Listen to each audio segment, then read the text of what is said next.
Et salut tout le monde, on se retrouve dans une nouvelle vidéo sur Fabrique.js. Aujourd'hui nous allons voir comment pouvoir rajouter une bordure sur nos objets, que ce soit sur un triangle, sur un cercle ou sur un rectangle. Il est possible de pouvoir lui rajouter une bordure. Alors on va par exemple regarder pour le cas des triangles, si on va dans ses propriétés et qu'on rajoute par exemple la propriété stroke, il est possible alors de lui rajouter une couleur de bordure. Genre là par exemple on va lui mettre rouge. Si je rafraîchis, je rajoute mon triangle, on regarde qu'en fait on a maintenant une bordure rouge. Pour pouvoir lui rajouter en fait une taille de bordure, en fait il y a une deuxième propriété qui s'appelle le stroke width. En ce moment-là, si je lui mets un stroke width de 5, alors notre propriété se trouve avec une bordure de stroke width 5. Il est possible de pouvoir les rajouter pour tous nos objets, sauf qu'on va tout simplement créer deux boutons qui vont faire l'affaire tout simplement. Donc là on va par exemple, on va aller rajouter nos deux boutons qui vont être la palette de bordure. Et là on va tout simplement lui dire que notre premier bouton sera un input de type color. Et la deuxième, ce sera un input de type number. Si je rafraîchis, là on se retrouve avec une palette de couleurs suivie d'un autre input avec des nombres. On va rajouter juste un petit titre, peut-être un petit paragraphe pour dire bordure, pour préciser que c'est bien la bordure qu'on modifie. Hop là. On va lui rajouter la margine, qui est ici. Voilà. Peut-être pas là.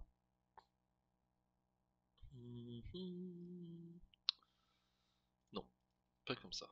On va le faire nous-mêmes. Hop là. Et là on va lui rajouter une margine de 10 pixels. Voilà, là c'est parfait. Et maintenant on va aller dans notre script, on va aller plutôt côté triangle. On va les rejeter ici, comme ça on retombe pas tout en bas. Et là on va lui dire que là on va lui rajouter un ID de type couleur color de border.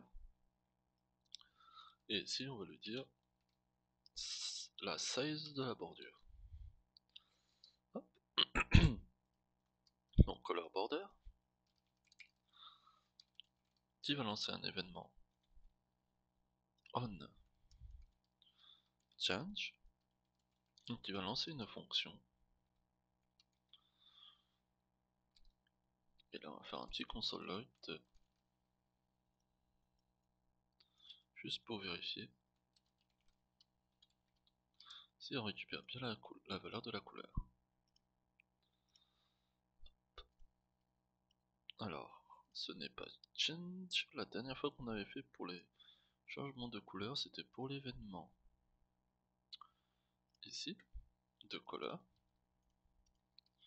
Et on avait fait un événement. Hop.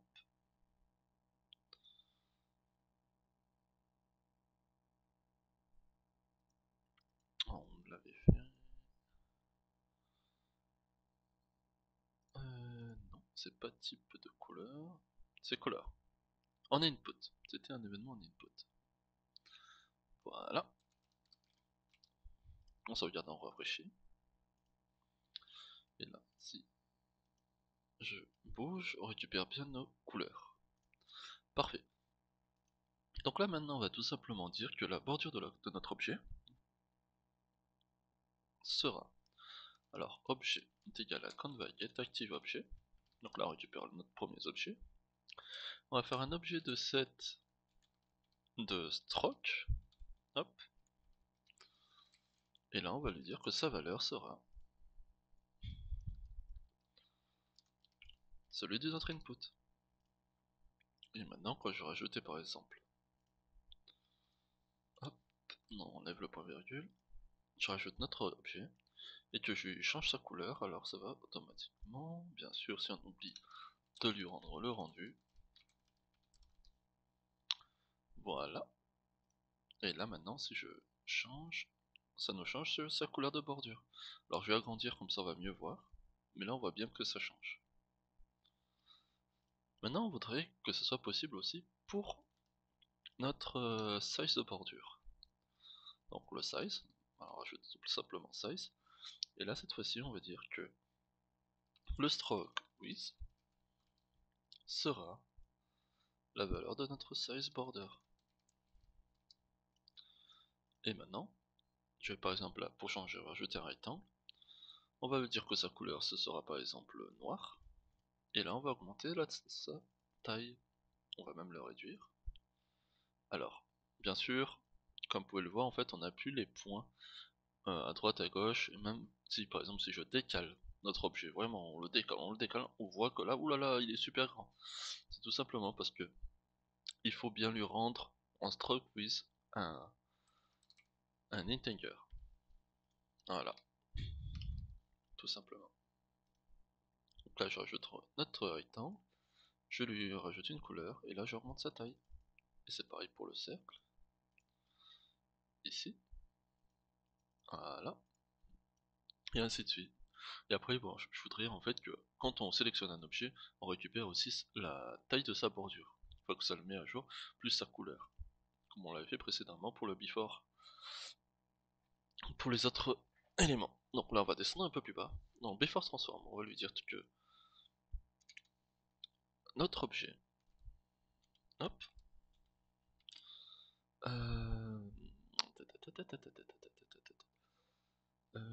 on va plutôt le faire ici. Ah oui, ça c'est le type de couleur. Et là, on va tout simplement lui dire que si notre objet contient un stroke qui n'est pas nul ou undefined, je pense que c'est undefined, alors tu vas me récupérer la valeur de notre objet pour le mettre. Hop, bien sûr, n'oublie pas de préciser que c'est un ID. Voilà, et que tu lui mets sa valeur de la couleur. Donc déjà, pour commencer, quand on va rajouter un objet, que je le sélectionne au début, il n'y en a pas. Si j'en mets une au départ, après, je vais l'agrandir. Moi, je vais sélectionner un autre. Celui-là, il n'y en a pas. Par contre, là, si je...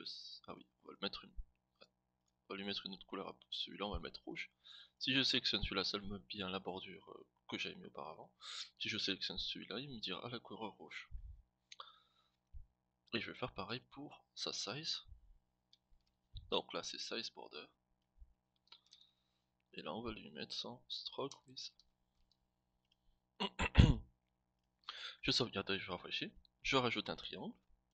Je lui mets une petite bordure noire par exemple. Je lui augmente une taille. Je sélectionne un rectangle. Cette fois-ci, on va lui mettre une couleur rouge avec une taille de, par exemple, de 1.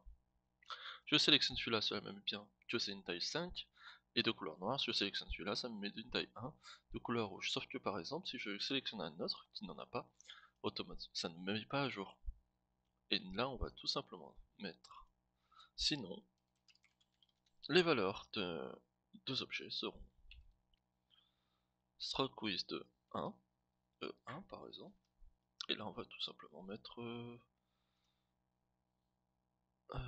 tac tac tac, je crois que c'est FFF, ou 255, 255, je crois que c'est FFF, 2, FF.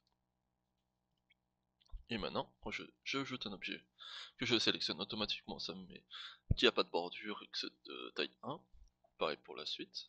Par contre, si je décide d'en mettre un, je sélectionne un autre, alors lui là il n'y en a pas, celui-là il y en a un, et en plus celui-là, hop, pas de couleur, de taille 1, sinon une couleur avec une taille 5.